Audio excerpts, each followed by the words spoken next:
So, Standard 12th Commerce Accounts Part 1 and Chapter 1 introduction to partnership. Partnership का introduction क्या होता है? सबसे पहले अगर हम बात करें meaning and definition, as per section 4 of the Indian partnership act 1932, partnership is the relation between the persons who have agreed to share the profit of a business carried on by all or any one of them acting for all. That means partnership एक ऐसा agreement है लोगों के बीच में जिसमें जो भी profit या लॉस शेयरिंग होता है बिजनेस में, वो कोई भी एक या दो या उससे ज़्यादा लोग आपस में मिल करके शेयर करेंगे, और कोई भी एक व्यक्ति बाकी सभी लोगों के लिए एक्टिंग करेगा या उनके लिए काम करेगा बिजनेस में। पार्टनर्स, पार्टनर्स कौन होते हैं? The person who enter into partnership relationship are individually called partners. That means हर एक इंसान जो भी कोई पार्टनरशिप में एक रिलेशनशिप में आते हैं उन्हें पार्टनर्स कहते हैं। फर्म, फर्म क्या होती है? All the partners are collectively called as a firm. जितने भी पार्टनर्स होते हैं उनको कलेक्टिवली हम एक फर्म के नाम पे जानते हैं। Characteristics of partnership, partnership that means जैसे सभी चीज़ों की अपनी खुद की कुछ कैरेक्टरिस्टिक्स होती हैं, बिल्कुल इसी तरीके से पार्टनरशिप की अपनी खुद की कुछ कैरेक्टरिस्टिक्स होती हैं। सबसे पहले अगर बात करें तो creation bye contract. Creation bye contract का मतलब होता है partnership emerges through agreement. Means जो भी पार्टनरशिप है उसमें एक एग्रीमेंट किया जाएगा लोगों के बीच, उसमें टर्म्स एंड कंडीशंस लाइक कितने परसेंट कौन से पार्टनर को कितना प्रॉफिट मिलेगा, कौन से पार्टनर को कितनी देर तक काम करना होगा, किस किस पार्टनर का बिजनेस में क्या क्या रोल होगा। क्योंकि बिजनेस में ज्वाइन होने वाले सभी पार्टनर्स अलग अलग डिपार्टमेंट के कुछ न कुछ स्पेशलिस्ट होते हैं। किसी को टेक्नोलॉजी का पता होता है, किसी को मार्केटिंग का पता होता है, किसी को परचेज का, किसी को सेल्स का। तो इस तरीके से सभी लोगों को अलग अलग काम बांटा जा सकता है। तो ये सारे के सारे एग्रीमेंट जो है वो कॉन्ट्रैक्ट में लिखे जाएंगे। Next, profit objective. Partnership firm जब भी काम करती है वो प्रॉफिट ऑब्जेक्टिव के साथ काम करती है। दैट मीन्स पार्टनरशिप कभी भी लॉस, जानबूझ के लॉस करने के लिए शुरू नहीं होती, हमेशा पार्टनरशिप प्रॉफिट ऑब्जेक्टिव ही रहती है। Number 3, legal business.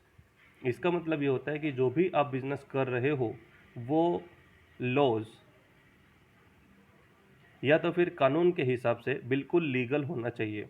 यानी किसी को मर्डर करने के लिए अगर आप पार्टनरशिप करेंगे वो गलत है, आप स्मगलिंग करने के लिए पार्टनरशिप करते हैं वो गलत है। इन केस अगर ऐसी कोई भी इलीगल बिजनेस आप करते हैं और उसमें पार्टनर्स के बीच आपस में डिस्प्यूट्स हो जाए तो आप गवर्नमेंट के या कोर्ट के सामने जा कर के अपना पक्ष नहीं रख पाएंगे। Number 4, agent of each other. Agent of each other का मतलब ये होता है कि जो भी पार्टनर्स हैं वो सभी एक दूसरे के बिहाफ पे काम करते हैं। Number 5, number of partners. Number of partners की अलग अलग लिमिटेशंस रहती हैं। Number of partners different different type से लिमिटेड। अगर आप बैंकिंग बिजनेस करते हैं तो उसमें नंबर ऑफ पार्टनर्स की मैक्सिमम लिमिट डिसाइडेड है। अगर आप सिंपल बिजनेस पार्टनरशिप करते हैं तो उसमें मैक्सिमम और मिनिमम पार्टनरशिप भी डिसाइडेड है। Next, unlimited liabilities.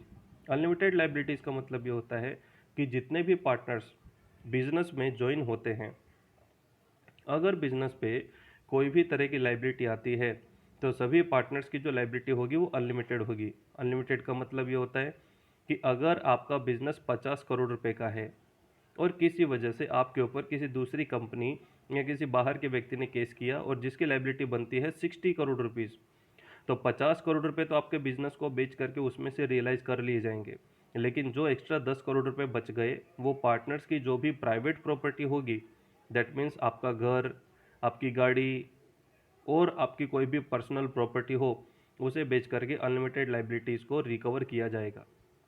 Number 7, ownership and management of firm.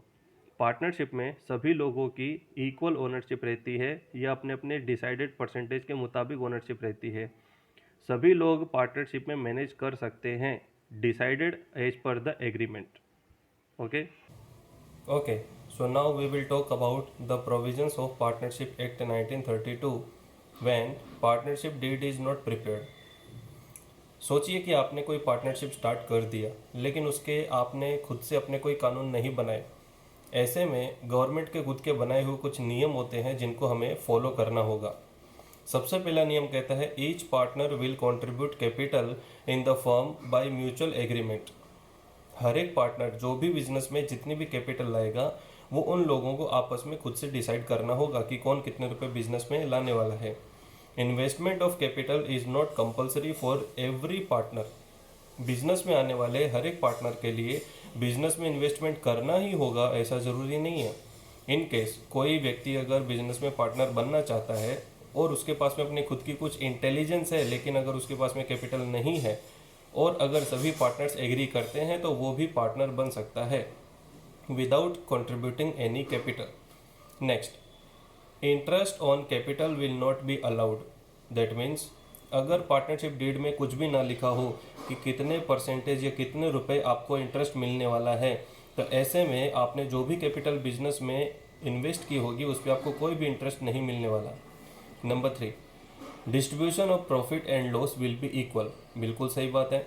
अगर बिजनेस में आप सभी पार्टनर्स ने मिलकर ये डिसाइड नहीं किया कि किसको कितने % प्रॉफिट मिलना चाहिए, दैट मीन्स अगर आप आपस में डिसाइड करते हैं दैट 30, 40, 50 कुछ भी परसेंटेज अगर आप डिसाइड करते हैं कि किस पार्टनर को कितना मिलेगा, तो ऑब्वियसली आपको उतना ही परसेंटेज कंट्रीब्यूशन प्रॉफिट में देखने को मिलेगा। लेकिन अगर आपने ऐसा कुछ भी डिसाइड नहीं किया है तो सभी पार्टनर्स को जो प्रॉफिट मिलेगा वो इक्वल प्रोपोर्शन में मिलेगा। इक्वल दैट मीन्स अगर आपको कितने भी रुपए का प्रॉफिट होता है, आप कितने भी पार्टनर हो, सभी लोगों को इक्वली उसका डिस्ट्रीब्यूशन करना होगा। Next, interest on drawings will not be charged.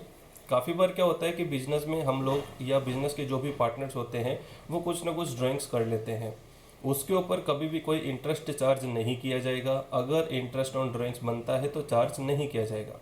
Next, salary, bonus, commission और remuneration can not be paid to the partners.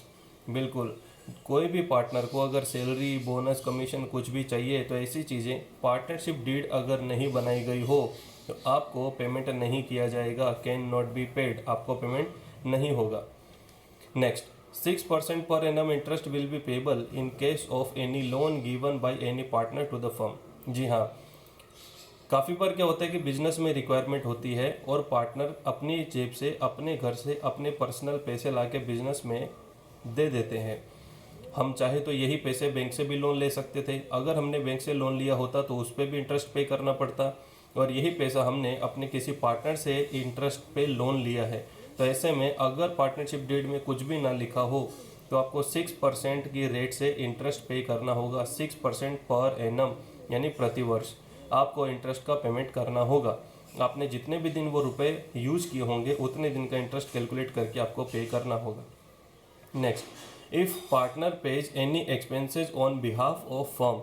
अगर कोई भी पार्टनर फर्म के बिहाफ पे कुछ भी खर्चे पे करता है then partner is entitled to get रिम्बर्स्ड।